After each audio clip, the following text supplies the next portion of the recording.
नमस्कार। News track में आपका स्वागत है। मैं हूं योगेश मिश्र। एक ऐसे समय जब दुनिया बारूद के ढेर पर बैठी हुई है और ढेर सारे युद्ध चल रहे हैं, तब 20वीं सदी के महान वैज्ञानिक अल्बर्ट आइंस्टीन का याद आना बेहद लाजमी हो जाता है। उनका विज्ञान में योगदान शायद ही कोई ऐसा हो जो न जानता हो। मानववादी विचारों और युद्ध विरोधी रुख के लिए भी वह सबके बीच लोकप्रिय हैं। अब उनका एक ऐतिहासिक पत्र, जिसमें उन्होंने परमाणु बम को अपनी सबसे बड़ी गलती बताया है, नीलामी के लिए उपलब्ध है और यह इन दिनों जेरे बहस है। यह पत्र न केवल इतिहास की एक झलक देता है, बल्कि यह भी दर्शाता है कि एक वैज्ञानिक अपने ज्ञान और विवेक से कितनी गहराई से समाज और विश्व की दिशा को प्रभावित कर सकता है। अल्बर्ट आइंस्टीन प्रत्यक्ष रूप से परमाणु बम के निर्माण में शामिल नहीं थे, लेकिन उनका अप्रत्यक्ष योगदान ऐतिहासिक रूप से निर्णायक रहा। अगस्त 1939 में उन्होंने अपने सहयोगी लियो सिजिलार्ड के आग्रह पर अमेरिका के तत्कालीन राष्ट्रपति फ्रैंकलिन डी रूजवेल्ट को एक पत्र लिखा था। इस पत्र में उन्होंने चेतावनी दी थी कि नाजी जर्मनी यूरेनियम पर काम कर रहा है और एक घातक परमाणु हथियार विकसित करने के कगार पर है। यह पत्र मैनहट्टन प्रोजेक्ट की प्रेरणा बना, वही गुप्त कार्यक्रम जिसके तहत अमेरिका ने द्वितीय विश्व युद्ध के दौरान परमाणु बम का विकास किया। हालांकि परमाणु हथियारों के दुष्परिणामों को देखकर आइंस्टीन का मन वैज्ञानिक उपलब्धियों की बजाय आत्मग्लानि से भर गया। हिरोशिमा और नागासाकी पर अमेरिकी परमाणु हमले के बाद उन्होंने सार्वजनिक रूप से अपना अफसोस प्रकट किया था। रूजवेल्ट को लिखे उनके पत्र में यह दर्ज है कि यह उनके जीवन की सबसे बड़ी गलती थी। आइंस्टीन शांति, सत्य और मानवतावाद के गहरे समर्थक थे।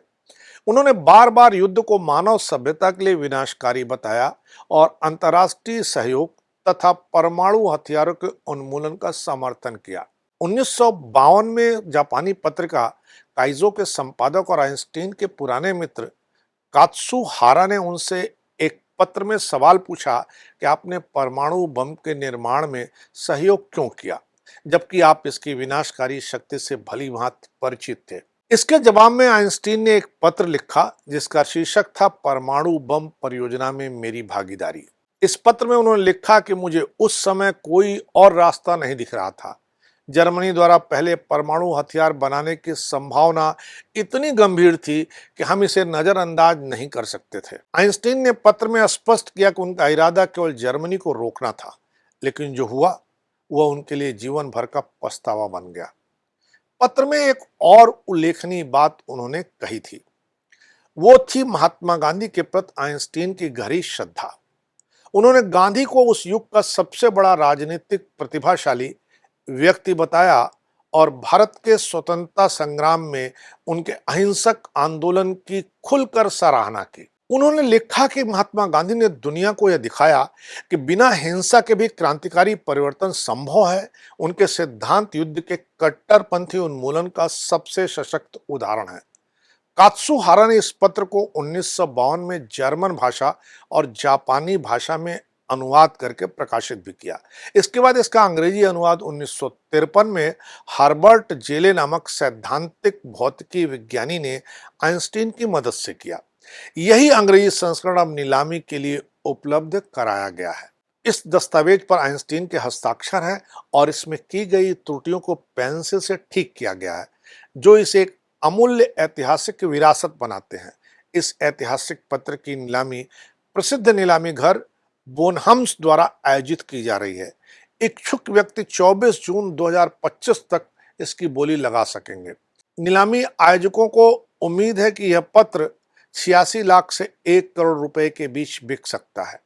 यह पत्र सिर्फ एक वैज्ञानिक की निजी अभिव्यक्ति नहीं है, बल्कि यह पत्र दर्शाता है कि ज्ञान की शक्ति के साथ उत्तरदायित्व का बोध कितना आवश्यक है। आइंस्टीन का यह युद्ध विरोधी रुख आज भी उतना ही प्रासंगिक है, जब दुनिया फिर से हथियारों की होड़ और वैश्विक असुरक्षा के दौर से गुजर रही है।